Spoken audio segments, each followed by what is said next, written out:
folks, welcome back to Nostalgianomics.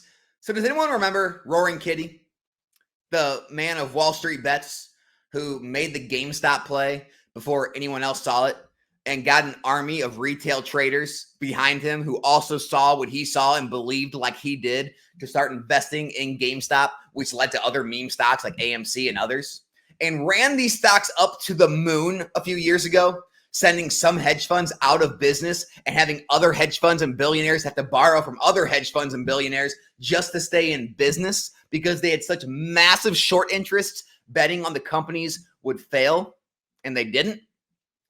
That Roaring Kitty, was that a good enough introduction? Did everyone remember who that guy is now?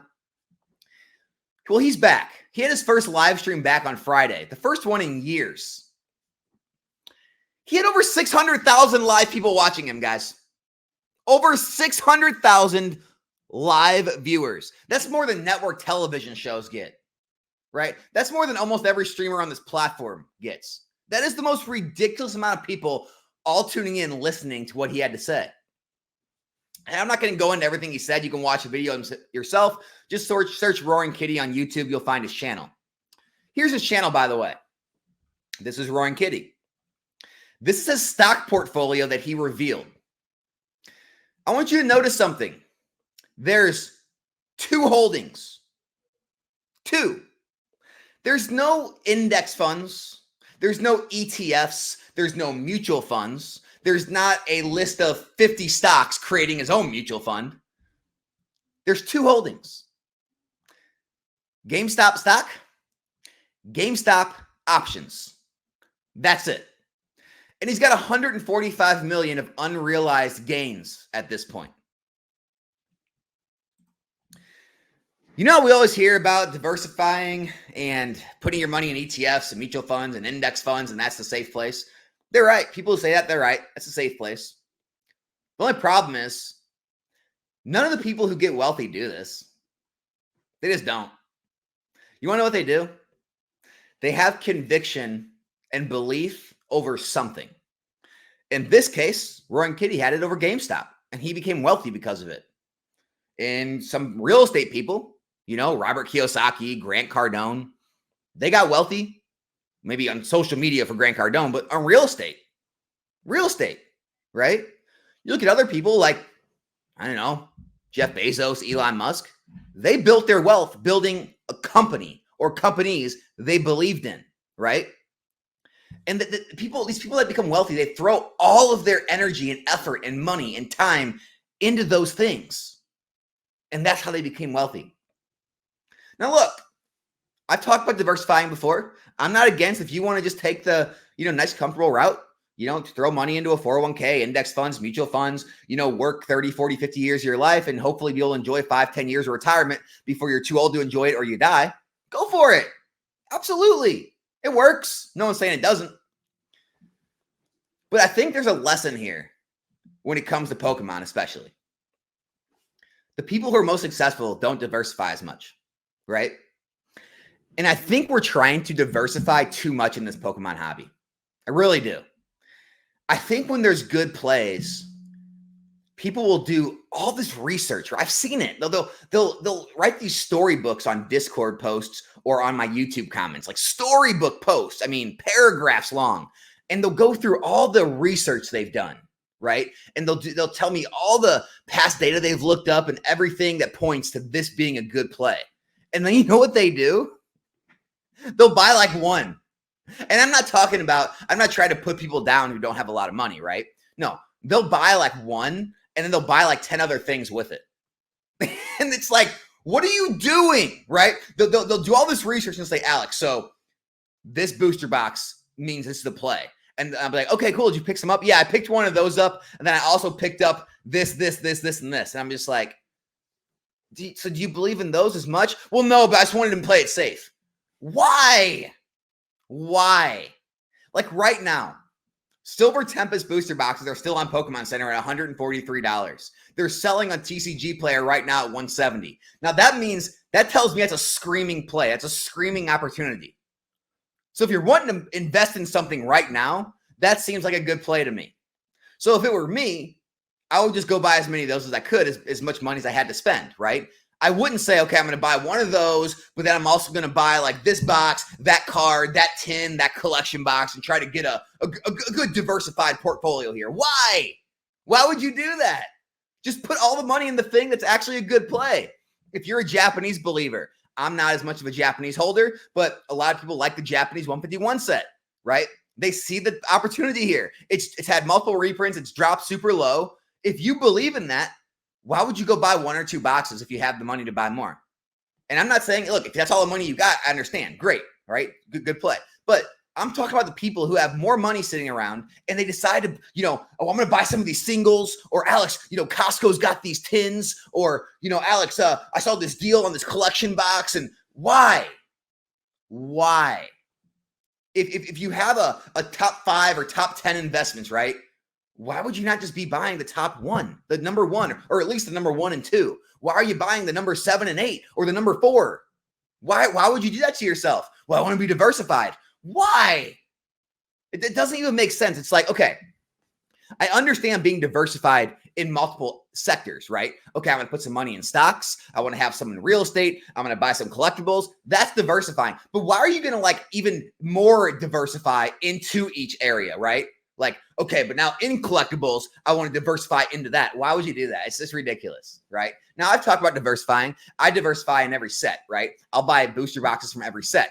That's less because I want to diversify. That's more because I'm not smart enough to know which sets are going to take off, right? If I were, then I wouldn't diversify. If I knew for sure which sets were going to take off, which weren't going to get reprints, which were going to be short printed, which were going to take, cards were going to take off in the future, then I would just throw my money in certain sets and I'd say I'm good.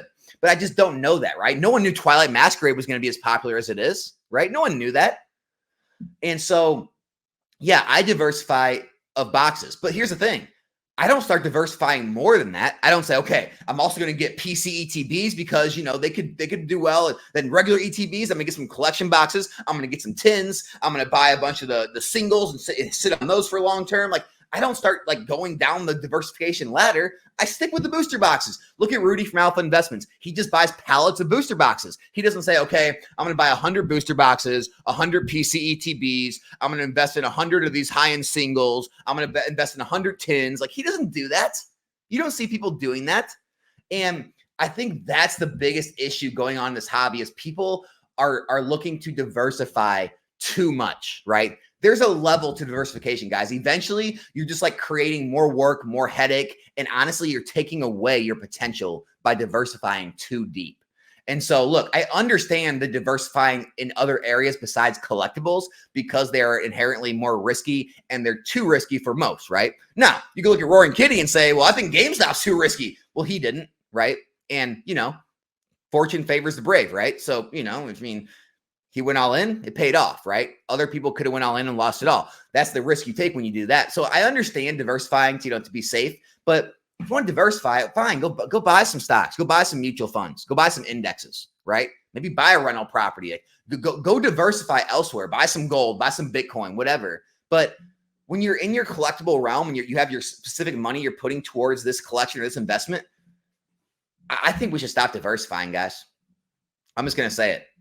I think it's you're investing in things that have proven to be lesser of investments. You're investing in things that sometimes are less liquid. You're investing in things that you don't even believe in as much. Guys, I've literally seen people message me and they have such conviction, sort of the way Roaring Kitty does with GameStop. They have such conviction on a play and they've been right. I've even messaged people back and say, hey, you were right about that. You called it right. And they're like, I know, I have 3 of them. I'm like, 3 of them? And then I'll always say, all right, let me know what you've bought in the last 3 months. If you bought anything else in Pokemon, why, right? If you just didn't have the money, I get it, right? Anyone who just doesn't have the money, no problem, no fault. I get it. Everyone's different stages. But if you literally had this much conviction and you sent me pages, stories long of why this was a perfect play, and you didn't go all in on that, and you were buying other things during the same time, what are you even doing anymore? Why even do the research? Why even believe in anything if you're not going to make the play? And so that's the whole idea behind this video today, guys, is if you're going to really dive deep in your hobbies or your investments and you're going to do the research and you find a play, make the play, take the play, right? And don't worry about what everyone else is doing, what everyone else is saying, what other things are out there. Because here's the thing. If you make a top 5 or top 10 investment video and you purposely put something at number 1 and 2 because you believe in those more than the other ones, but you wanted to fill up the slots and say, well, all these can be good too. I'm putting the money in number 1 and 2, right? I'm not going to diversify over all 10 and say, well, some will do good, some will do bad. Why? You're already diversified everywhere else in other industries. Why diversify even more when it comes to Pokemon?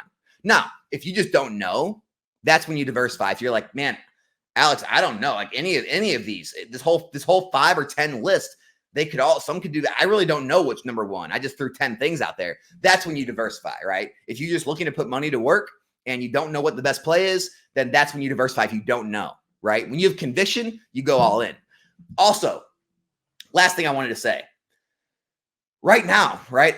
I'm actually not making a ton of plays right now, right?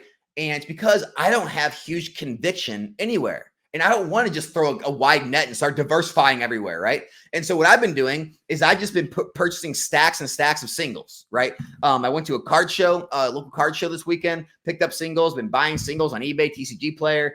I'm just putting together PSA submissions because when I don't see clear value, when I don't see clear plays, we're not seeing Scarlet Violet booster boxes in the 80s anymore. We're not seeing, all the singles in the sets have all risen that I was looking at. So I'm like, these aren't as obvious plays. A lot of the Sword and Shield plays I feel have disappeared. Like the Altarts, the trainer galleries, the boxes, they're not as obvious plays. Silver Tempest is, but I have such a huge position in Silver Tempest. I'm happy with it, but I just don't, there's definitely some XY plays I'm looking at. I'm still looking at Sun and Moon. Like there are plays out there, but nothing that screams at me right now, Alex, this is so obvious you have to buy it. Like other than Silver Tempest, I'd say it's pretty obvious, but I just don't see anything that's like saying, Alex, throw your money into this. And so what do? I sit on cash. I build up cash, being prepared for when that play comes, right? So you don't always have to be, putting all your money to work at all times. And oh my gosh, if I sit on cash, inflation's going to eat me away. Cash is trash. Guys, don't fall into that mindset because what happens is when that play comes, you can't go all in. You don't have the money to do it. And so you're like, you're stuck trying to sell stuff off or trying to raise cash or maybe going in lower than what you wanted to. And so that's what I've been doing. I've just been trying to build up cash, waiting for that next play, and any money I am spending, I'm just throwing into high-end singles that I know I can grade and make a profit on, continue to churn and burn that money and just do that until I prepare for the next big play. And so that's kind of my advice to you guys is don't fall too deep in the diversification trap. Obviously it's always smart to play it safe if you're not a risk taker or if you have, a level of wealth already you want to protect. Or maybe you are young, you want to go all in on stuff, you don't want to diversify, that's fine too. You can take a risk while you're young, but it's not diversification is necessarily a bad thing. It's just don't go too far with it, right? Like don't go so far that you're so diversified that, no matter what no matter what crazy things move in the market, your portfolio is always going to barely move because you have such a wide net that, everything's up and down and you're just always going to have this very meager gains, even when you get things right. And so, that's kind of my best advice for you guys today. So hope it helps you a little bit. Hope you enjoyed the video and continue enjoying your weekend. And I'll be back here in a new video soon. I'm out.